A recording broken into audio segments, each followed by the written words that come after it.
ကြော်လေးကျွတ်မွတ်မွတ်ပဇွန်စိတ်ကြော်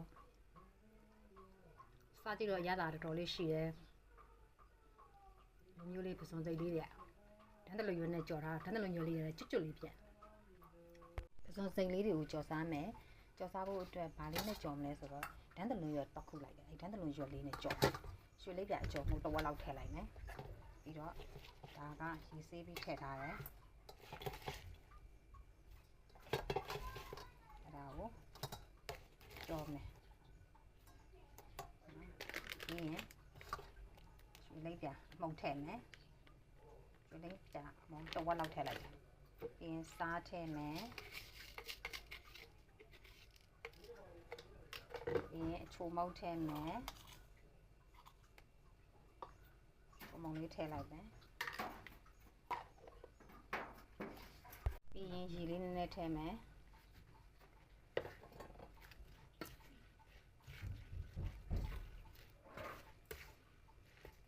သူနှောင်းနေမယ်ပဇွန်ကများနေလို့ရွှေလေးပြအကျုံမဟုတ်အကုန်ထည့်လိုက်တော့တစ်ထုပ်လုံးထည့်လိုက်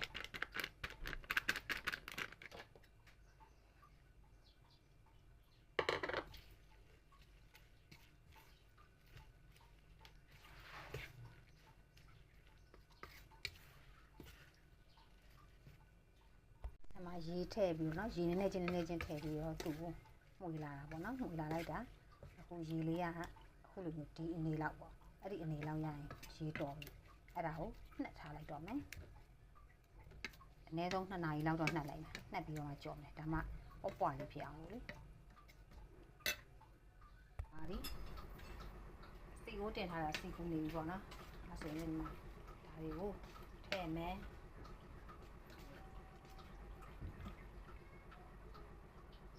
ဆုံးပေါ့ဒီလိုဖြတ်လိုက်ဖြတ်ပြီးတော့မှဘေးမှာပွားထွက်သွားတဲ့ဟာလေးဒီလိုဆွဲတင်လိုက်မယ်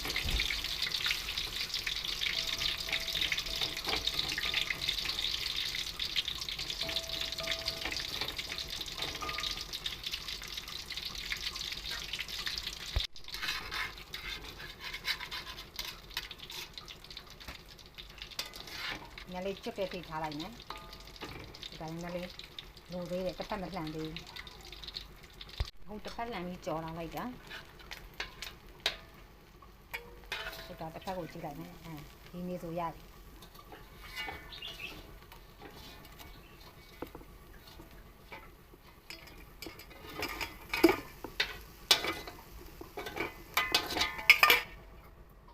နောက်တစ်ခုထပ်ထည့်မယ်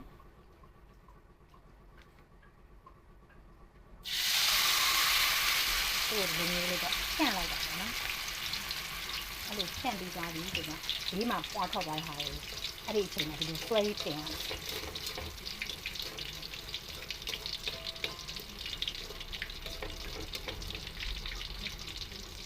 နည်းနည်းနဲ့ဖြည်းဖြည်းချင်းကြော်မယ်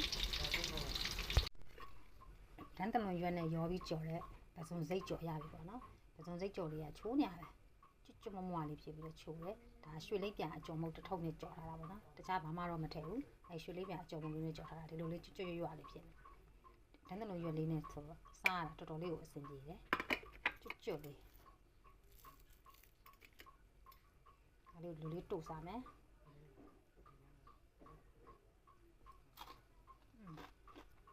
ကျွတ်ရွစားကြတယ်